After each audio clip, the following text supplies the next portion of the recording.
हरिओम. उपदेश साराच्या 40व्या भागामध्ये सगळ्यांचं स्वागत. प्रार्थनेने सुरुवात करूयात. ओम सहनाववतु सहनौ भुनक्तु सह वीर्यं करवावहै तेजस्विनावधीतमस्तु मा विद्विषावहै. ओम शांती शांती शांती. ब्रह्मानन्दं परमसुखदं केवलं ज्ञानमूर्तिं द्वन्द्वातीतं गगनसदृशं तत्त्वमस्यादिलक्ष्यम् एकं नित्यं विमलमचलं सर्वधी साक्षिभूतं भावातीतं त्रिगुणरहितं सद्गुरुं तन्नमामि. गेल्या भागामध्ये आपण शेवटचा म्हणजे 30वा श्लोक पाहिला. तो श्लोक आधी एकदा म्हणू. अहमपेतकं निजविभानकं महनिदं तपोरमणवागियम्.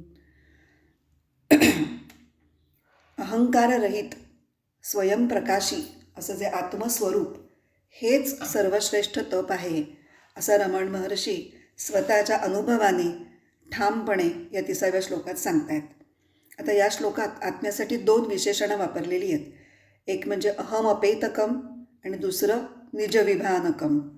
पण स्वयंप्रकाशी आत्म्याचं अस्तित्व तेव्हाच जाणवतं, म्हणजे निजविभानकम म्हणजे स्वयंप्रकाशी केव्हा जाणवतं, जेव्हा अहंकार पूर्णपणे गळून पडतो. आणि हा अहंकार गळून पडण्यासाठी आत्मविचाररूपी तप करावं लागतं. आत्मविचार म्हणजे काय, तर हा अहंकार कुठून उत्पन्न होतो आणि माझं खरं स्वरूप काय, हा विचार करणं म्हणजे आत्मविचार. आता हा अहंकार कुठून उत्पन्न होतो हे आपण श्लोक क्रमांक 19 मध्ये बघितलं आहे. ज्ञानयोगातला हा श्लोक आहे. अयमहं कुतो भवति चिन्वतः ऐपतत्यहं निजविचारणम्. आणि अहंकार गळून पडल्यानंतर स्वयंप्रकाशी आत्मा हा अहम रूपाने स्फुरण पाहू लागतो. हे आपण बघितलं होतं त्याच्या पुढच्या 20व्या श्लोकामध्ये. अहमिनाशभाजहमहंतया स्फुरतिरुत्स्वयं परमपूर्णसत्. तर 30व्या श्लोकामध्ये याच आत्मविचाराला महर्षी श्रेष्ठ तप असं म्हणत आहेत. मग हे सर्वश्रेष्ठ तप कोणालाही एकदम सहजच जमेल का हो? तर हा आत्मविचार चांगल्या प्रकारे करता यावा यासाठी काही पूर्वतयारी पण करावी लागेल, हो की नाही? मग ही पूर्वतयारी कशी करायची त्याचं उत्तर भगवद्गीतेच्या 17व्या अध्यायामध्ये श्लोक 14, 15 आणि 16 याच्यामध्ये दिलेलं आहे. 14व्या श्लोकामध्ये कायिक तप, 15व्या श्लोकामध्ये वाचिक तप आणि 16व्या श्लोकामध्ये मानसिक तपाविषयी आता काय म्हणलं ते आपण बघणार आहोत. शरीर, वाणी आणि मन ही 3 महत्त्वाची साधनं दिलेली आहेत आपल्याला आध्यात्मिक साधनेसाठी. आणि त्याच्यामध्ये एकमेकांच्यामध्ये सुसंगती असणं गरजेचं आहे. आणि त्यांची तिघांचीही तयारी एकसारखीच म्हणजे उत्तम असली पाहिजे. त्याच्यातली एकाची तयारी ठीक आहे, दुसऱ्याची खूप छान आहे, तिसऱ्याची नाही आहे, असं नाही चालणार. 3ही पातळ्यांवरती उत्तम तयारी अपेक्षित आहे. आणि म्हणून ह्या 3 तपांच्याबद्दल आपण या भागात थोडं सविस्तर जाणून घेणार आहोत.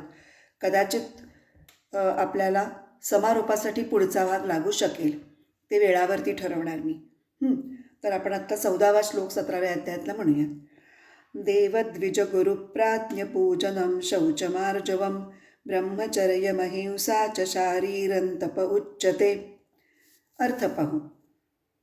देवद्विज गुरुप्राज्ञपूजनम म्हणजे देव, द्विज म्हणजे ब्राह्मण, गुरु, प्राज्ञ म्हणजे विद्वान. देव, ब्राह्मण, गुरु आणि विद्वान यांचं पूजन. शौचम म्हणजे शुद्धता, आर्जवम म्हणजे सरळपणा, ब्रह्मचर्य आणि अहिंसा या सगळ्या सद्गुणांना मिळून शारीरिक तप असं म्हणतात. आता मी तुम्हाला विनंती करते की ह्या 14, 15, 16मध्ये शारीरिक तप, वाचिक तप म्हणजे वाणीचं तप आणि मानसिक तप ह्या शीर्षकांच्या अंतर्गत ज्या ज्या सद्गुणांच्या याद्या येणार आहेत किंवा सद्गुणांचा उल्लेख होणार आहे त्यातल्या काही सद्गुणांचा उल्लेख पूर्वी झालेला आहे. म्हणजे आता जसं 39व्या भागामध्ये आपण दैवी गुणसंपत्ती बघितली तेव्हा आपण काही गुणांवर विचार केला आहे. 38व्या भागामध्ये जेव्हा आपण साधन चतुष्टयाचा विचार केला आहे तेव्हा यातल्या काही गुणांचा आपण विचार केलेला आहे. आणि ध्यानयोग आपण बघितला तेव्हा यम नियम आसन प्राणायाम प्रत्याहार धारणा ध्यान समाधी ही जी योगाची 8 अंग पाहिली तो विचार करत असताना सुद्धा काही सद्गुणांचा उल्लेख आलेला आहे. शम दम उपरती तितिक्षा, मन स्वस्थ करण्यासाठी, मन शांत करण्यासाठी, चित्ताची एकाग्रता, चित्ताची शुद्धता, हे जेव्हा भक्तियोगामध्ये आपण पाहिलं सरल चिंतन करण्यासाठी चित्त शांत आणि शुद्ध असण्यासाठी काय काय सद्गुण आवश्यक आहेत तेव्हाही आपण काही गोष्टी बघितल्या. तर या सगळ्यांची उजळणी काही प्रमाणात आणि काही नवीन गोष्टी असं या 14, 15, 16मध्ये आपण बघणार आहोत. आणि ही उजळणी अत्यावश्यक आहे. काही गोष्टी तुम्हाला आठवतील की आणि ज्या गोष्टी झालेल्या आहेत पुरेशा सविस्तर बोलून त्या मी कदाचित भरकन पुढे जाईन त्याच्याविषयी जास्त न बोलता. पण काही विषयी या संदर्भात जर बोलावंसं वाटलं तर मी ते टाळणार नाही आहे. कारण हा तप हा जो मुद्दा आहे तो आपल्यासाठी खरंच मला असं वाटतं की साधक म्हणून खूप महत्त्वाचा आहे. तर आता आपण 14व्या श्लोकाकडे पुन्हा वळूयात. आता मी म्हणलं तसं यातील काही शब्दांचा अर्थ आपण आधी पाहिलेला आहे. आता याच्यातलं शौच म्हणजे पावित्र्य किंवा शुद्धता, आर्जव म्हणजे सरळपणा हे आपण बघितलेलं आहे. आणि अहिंसा या शब्दाचा अर्थ आपण ध्यानयोगात आणि 16व्या अध्यायातलं दैवी गुणसंपत्ती पाहताना घेतलेला आहे समजून. तर शौच आणि आर्जव म्हणजे आचरणातली शुद्धता. आता या रेफरन्समध्ये बघूयात आचरणातील शुद्धता आणि सरळपणा. इथे काय अभिप्रेत आहे शौचनी आणि आर्जव या दोन्हींनी एकत्रितपणे विचार करतोय आपण ह्या दोन ह्या सद्गुणांचा की समाजातली धार्मिक नैतिक असे जे काही नियम असतात ते आपण मनापासून आणि निष्ठेने पाळणं म्हणजे आचरणातली शुद्धता. तसंच शरीर स्वच्छ आणि स्वस्थ राहील असा आहार विहार करणं ठेवणं किंवा आपण राहतो त्या परिसराची स्वच्छता आणि आपल्या भोवताली असलेल्या समाजातल्या इतर घटकांची सुद्धा स्वच्छता आणि आरोग्य कसं सांभाळलं जाईल त्याप्रमाणे वर्तन करणं हे या शौच आणि आर्जवनी अभिप्रेत आहे. आता पुढे अहिंसा. आपल्या वागण्यामुळे दुसऱ्यांना कुठल्याही प्रकारची इजा त्रास असुविधा होऊ नये ह्याची दक्षता घेणं ही आपल्याला रोजच्या जीवनामध्ये आचरता येण्याजोगी अहिंसा असं म्हणता येईल. आता पुढे ब्रह्मचर्य. आता ब्रह्मचारी या शब्दाची व्युत्पत्ती अशी सांगतात ब्रह्मणी चरती इति ब्रह्मचारी म्हणजे परमश्रेष्ठ अशा ब्रह्मस्वरूपाच्या चिंतनामध्ये सतत रममाण असणं म्हणजे ब्रह्मचर्य. आत्मस्वरूप समजून घेण्यासाठी अंतर्मुख होऊन सदैव सतत प्रामाणिक प्रयत्न करत राहणं म्हणजे ब्रह्मचर्य. आता आत्मज्ञान किंवा ब्रह्मज्ञान होण्यासाठीच्या प्रयत्नात एक प्रकारची शारीरिक आणि मानसिकसुद्धा एक शिस्त काटेकोरपणा अपेक्षित आहे. आणि ही शिस्त म्हणजे ब्रह्मचर्य. आणि ही शिस्त लागावी ह्यासाठी हा देवद्विज गुरु प्राज्ञ पूजन हा जो गुण आहे तो त्याच्यासाठी आवश्यक आहे. कसा आपण पाहूया. देव म्हणजे ईश्वर, द्विज म्हणजे ब्राह्मण, गुरु आणि प्राज्ञ म्हणजे विद्वान यांचं पूजन. आता पूजन म्हणजे प्रत्यक्ष समोर फुलांनी किंवा दिवा उदबत्ती लावून पूजा करणं असंच अपेक्षित नाही आहे. पूजन म्हणजे मनामध्ये त्यांच्याविषयी पूज्यभाव असणं, आदर असणं. इथे त्या ब्राह्मण ह्या शब्दाचा अर्थ हा जातीवाचक घ्यायचा नाही आहे. ब्रह्म जानाति इति ब्राह्मणः म्हणजे ब्रह्मज्ञ या शब्दाचाच थोडासा अपभ्रष्ट रूप ब्राह्मण असं आहे. आता ईश्वराविषयी पूज्यभाव म्हणजे कशाला असायला हवा तो की मुळात ईश्वर आहे आणि तो सर्वश्रेष्ठ सर्वज्ञ आहे असं मनापासून वाटणं गरजेचं आहे. आणि ह्यालाच ध्यानयोगामध्ये एक शब्द वापरला होता तो म्हणजे ईश्वर प्रणिधान. कर्मयोगाच्या संदर्भात यालाच ईश्वराला कर्माध्यक्ष आणि कर्मफलदाता मानणं असं म्हटलेलं आहे. कर्माध्यक्ष म्हणजे काय? कुठलीही क्रिया होण्यासाठी 3 शक्ती आपल्या अंगी असायला लागतात. एक इच्छाशक्ती, ज्ञानशक्ती आणि क्रियाशक्ती. आणि या 3ही शक्ती आपल्याला परमेश्वराकडनं मिळतात. म्हणून आपण परमेश्वराला कर्माध्यक्ष असं म्हणतो किंवा मानतो. आता भक्तियोगामधली अभेदभावना सांगते की तो ईश्वर मीच आहे असं समजून केलेली भक्ती ही सर्वश्रेष्ठ आहे. आणि ज्ञानयोगामध्ये ईशदर्शन म्हणजेच स्वतःचं आत्मस्वरूप लक्षात येणं असं म्हटलेलं आहे. ईशदर्शनम स्वात्मरूपतः. आता म्हणजेच आध्यात्मिक साधनेचा मार्ग कुठलाही असला, आता आपण ह्या 4 मार्ग आपण या पुस्तकामध्ये बघितले, कर्मयोग, भक्तियोग, ध्यानयोग, ज्ञानयोग. तरीही ईश्वराविषयीची आस्तिक्य बुद्धी आणि आदर ही प्रत्येकच मार्गावरची पहिली, प्राथमिक आणि अत्यावश्यक पायरी आहे असं म्हटलं तर ते योग्यच ठरेल, हो की नाही? तर हे झालं ईश्वराविषयी. आता पुढे गुरु. आध्यात्मिक साधनेमध्ये गुरुचं अनन्यसाधारण असं महात्म्य आहे. कारण ईश्वरापर्यंत पोहोचणं हे गुरुकृपेनेच शक्य होऊ शकतं, हे आपल्याला सगळ्यांनाच माहिती आहे. आणि आपण पहिला जो श्लोक म्हणतो ब्रह्मानंदम परमसुखदम, त्याच्या वेळेला आपण याविषयी बोललेलो. तर हा गुरु आता कसा असायला पाहिजे? तर तो श्रोत्रिय आणि ब्रह्मनिष्ठ असायला हवा.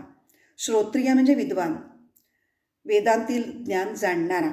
आणि ब्रह्मनिष्ठ म्हणजे ब्रह्मामध्ये जो स्थिर झालेला आहे. म्हणजे ज्याला फक्त ब्रह्माचं शब्दज्ञान नाही आहे, तर त्याला अनुभव आहे आणि तो त्या अनुभवामध्ये स्थिर झालेला आहे. ब्रह्म जाणणाऱ्यालाच खऱ्या अर्थाने ब्राह्मण असं म्हणतात. म्हणून विद्वान आणि ब्रह्मज्ञ अशा गुरुविषयी पूज्यभाव ठेवून वागणं या गुणाचा सुद्धा शारीरिक तपामध्ये समावेश केलेला दिसतो. आता द्विज म्हणजे ब्राह्मण किंवा ब्रह्मज्ञ आणि प्राज्ञ म्हणजे विद्वान, ह्या 2 संज्ञांनी सत्संगाचा सुद्धा निर्देश केलेला असू शकतो असं मला विचार करताना वाटलं. कारण तोच साधक अशा माणसांच्या सहवासात राहण्याचा प्रयत्न करेल की ज्याला अशा माणसांविषयी आदर असेल आणि आपणही त्यांच्यासारखं विद्वान आणि ब्रह्मज्ञानी व्हायला पाहिजे असं त्याला आतून वाटत असेल, वाटलं तरच तो त्यांच्या सान्निध्यात सहवासासाठी धडपडेल, त्यांच्याविषयी पूज्यभाव मनात ठेवेल, त्यांचं अनुकरण करण्याचा प्रयत्न करेल. पण म्हटलेलंच आहे ना, दिव्यत्वाची जेथ प्रचिती तेथे कर माझे जुळती. मला दिव्य व्हायला प्रेरणा ज्यांच्याकडून मिळेल तिथे मी नतमस्तक आणि विनम्र होऊन त्यांची सेवा केली तर त्या दिव्यत्वाप्रत पोचायची पात्रता माझ्या अंगी येऊ शकेल. आता हे झालं शारीरिक तप. पुढच्या 15व्या श्लोकामध्ये वाणीच्या तपाचं वर्णन केलेलं आहे. अनुद्वेगकरं वाक्यं सत्यं प्रियहितं च यत् स्वाध्यायाभ्यसनं चैव वाङ्मयं तप उच्यते. अर्थ बघूयात. अनुद्वेगकरम म्हणजे क्षोभ उत्पन्न न करणारं, सत्यम म्हणजे खरं, प्रियम प्रिय आवडेल असं, हितम म्हणजे हितकर, च यत वाक्यम असं जे भाषण आहे, आणि स्वाध्यायाभ्यसनम म्हणजे वेदांचं नित्य अध्ययन, याला वाणीचं तप म्हणतात. क्षोभ उत्पन्न न करणारं, खरं, प्रिय, हितकर असं बोलणं आणि वेदांचं नित्य अभ्यास याला वाणीचं तप म्हणतात. आता वाचा हे मनुष्याचं अत्यंत प्रभावी असं साधन आहे. कारण वाणीमध्ये म्हणजे मनुष्य जी भाषा संवादाकरता वापरतो त्या भाषेत त्या व्यक्तीचा बौद्धिक दर्जा, त्याची असणारी मानसिक अंतर्गत शिस्त आणि शारीरिक संयम यांचं अगदी लख्ख प्रतिबिंब पडलेलं दिसतं. आणि म्हणून दुसऱ्याला प्रिय वाटेल असं खरं, हितकर आणि ऐकणाऱ्याचं मनस्वास्थ्य न बिघडवणारं म्हणजे अनुद्वेगकरम असं बोलणं याला वाङ्मय तप म्हटलं जातं. आता तप ही काही सहज जमणारी गोष्ट नाही, आपल्याला माहिती आहे. त्यासाठी जाणीवपूर्वक कष्ट, प्रयत्न हे करावेच लागतात. विचार करून, तोलून मापून, आवश्यक तेवढंच आणि आवश्यक असेल तेव्हाच बोलणं हे या वाणीच्या तपामध्ये अपेक्षित आहे. विचार जितके शुद्ध तितकी वाणीसुद्धा शुद्ध असू शकते. कारण विचारांच्या चाळणीतून गाळूनच मोजके आणि सुयोग्य शब्द हे वाणीच्या तपामध्ये वापरलं जाणं अभिप्रेत आहे.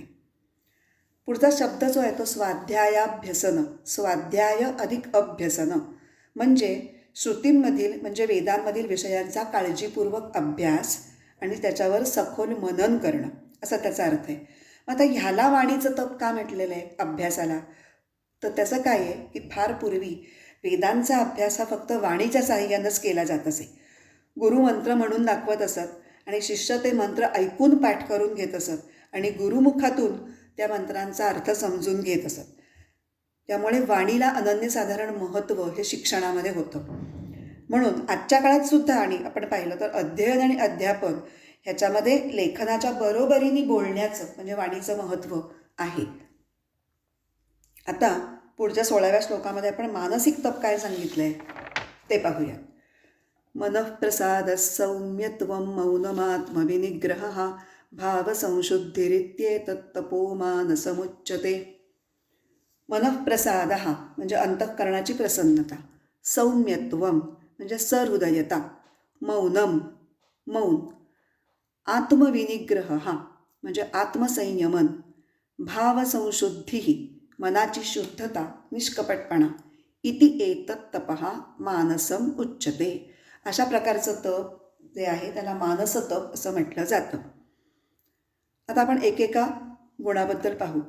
अंतःकरणाची प्रसन्नता, मनःप्रसाद. आता ही प्रसन्नता सतत टिकून राहणं किंवा टिकवून ठेवणं ही मोठीच कठीण गोष्ट आहे. त्यासाठी ज्या प्रसादबुद्धीचा उल्लेख आपण कर्मयोगात केला होता की नाही, ती प्रसादबुद्धी ही अखंडपणे जागी असणं हे अत्यंत गरजेचं आहे. कारण अनुकूल किंवा प्रतिकूल जे काही घडतं आहे किंवा घडणार आहे ते सगळं ईश्वराचा प्रसाद आहे असं मनाला वाटलं आणि मनापासून पटलं तरच प्रतिकूल परिस्थितीतसुद्धा आपलं मन शांत राहू शकेल आणि जे मन शांत आहे तेच प्रसन्न राहू शकतं. मनःशांतीसाठी शमदमादी षट साधन संपत्ती ह्या गुणाचा जो आपण साधन चतुष्टयाच्या अंतर्गत विचार केला, अभ्यास केला, तो पुन्हा एकदा आठवा. कारण मनःशांतीसाठी ही संपत्ती आपल्याकडे असणं खूप गरजेचं आहे.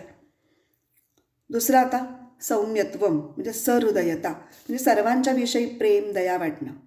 आता हे कसं शक्य आहे तर ज्याला प्रत्येक वस्तूत आणि जीवात आत्मतत्व, दिव्यत्व किंवा ईश्वर भरून राहिलेलं आहे हे ज्याला ज्ञान झालं आहे की नाही तोच सगळ्यांशी नेहमी सहृदयतेने म्हणजे कसा कनवाळूपणे वागू शकतो, दयाळूपणे वागू शकतो. आता इथे भक्तियोगातला श्लोक आठवतो का? जगत ईषधी युक्त सेवनम अष्टमूर्तिभृत देवपूजनम. ह्या श्लोकाची इथे आठवण झाल्याशिवाय राहत नाही. पुढचं मौन. मौन याचा शब्दाचा अर्थ आहे न बोलणं. पण मग वाणीच्या तपात याचा समावेश का नाही केला? इथे का केला आहे तर खरं खरं मौन म्हणजे फक्त न बोलणं इतकंच नाही आहे. कारण वाणीचं मौन हे मनाच्या शांतीमधूनच उद्भवू शकतं. सर्व प्रकारच्या वासना आणि स्वार्थप्रेरित इच्छा किंवा कामना ह्या आपल्या मनातून धुतल्या गेल्यानंतर म्हणजे मन शुद्ध झाल्यानंतर जी एक निःशब्द आंतरिक शांतता आपल्याला अनुभवायला येते ती म्हणजे मौन. जेव्हा तुम्ही मनाच्या पातळीवर शांत असाल तेव्हाच तुम्ही वाणीच्या पातळीवरती सुद्धा मौन पाळू शकता. थोडक्यात मुनीची स्थिती, सतत चिंतनाची अवस्था असाही एक मौन शब्दाचा ध्वन्यार्थ किंवा निर्देशित अर्थ आपण घेऊ शकतो. आता चौथा गुण आहे या तपातल्या आत्मसंयमन म्हणजे आपला जो सहज स्वभाव आहे त्या स्वभावावरती जाणीवपूर्वक नियंत्रण ठेवणं. आता उदाहरणार्थ आपल्याला चटकन राग येत असेल, रागीट स्वभाव असेल तर मग आपण आत्मसंयमन करायचं म्हणजे काय की राग येईल अशा परिस्थितीतही आपल्या संतापाचा उद्रेक होऊ न देता ती परिस्थिती निभावणं, हाताळणं म्हणजे आत्मसंयमन. आणि हे आत्मसंयमन जर जमलं ना तरच आपण वरचे जे 3 गुण बघितले ते जमू शकतात. म्हणजे अंतःकरणाची प्रसन्नता सतत टिकवणं, सगळ्यांच्याशी प्रेमाने वागणं, आवश्यक नसेल तेव्हा मौन पाळणं हे आत्मसंयमनात जमल्यानंतरच जमणाऱ्या गोष्टी आहेत. आता 5वं आणि शेवटचं भावसंशुद्धी. भावसंशुद्धी म्हणजे हेतूमधला प्रामाणिकपणा. आपले हेतू जर शुद्ध आणि निर्मळ नसतील तर आत्मसंयमन करणंसुद्धा आपल्याला जमणार नाही. आता हेतू ह्या शब्दाचे एक 2-3 अर्थ आहेत. एक अर्थ ध्येय किंवा उद्दिष्ट आहे आणि कारण असा अजून एक अर्थ आहे. तर प्रत्येक कृतीमागे काहीतरी कारण असतं, बरोबर. ते कारण म्हणजे त्या कृतीचं उद्दिष्ट असतं. म्हणजे ती कृती करून काय मिळवायचं आहे हे ते कारण किंवा तो हेतू ठरवतो. मग जर ध्येय उदात्त किंवा उच्च असेल तर त्याच्या आड येणाऱ्या ज्या गोष्टी आहेत ते बारकेसारखे मोह किंवा इतर गोष्टी ह्यांना आपण क्षुल्लक समजून त्यांच्याकडे दुर्लक्ष करू शकतो किंवा ते टाळू शकतो. आपल्या सगळ्या मानसिक कृतींना प्रवृत्त करणारी आपल्यामधली जी आंतरिक प्रेरणा आहे ती नेहमी दिव्य, उच्च आणि स्फूर्तिदायी अशी असायला पाहिजे. मग आपला इथे आता हेतू काय आहे ह्या सगळ्या वेदांताच्या अभ्यासामधला, की स्वयंप्रकाशी आत्मतत्वाशी एकरूप होणं हे जेव्हा आपलं उद्दिष्ट असेल तेव्हाच आपण तप म्हणजे अत्यंत अवघड असा आत्मविचार करण्यासाठी प्रवृत्त होऊ. ते उद्दिष्ट समोर असेल तरच कृतीला प्रेरणा मिळणार आहे.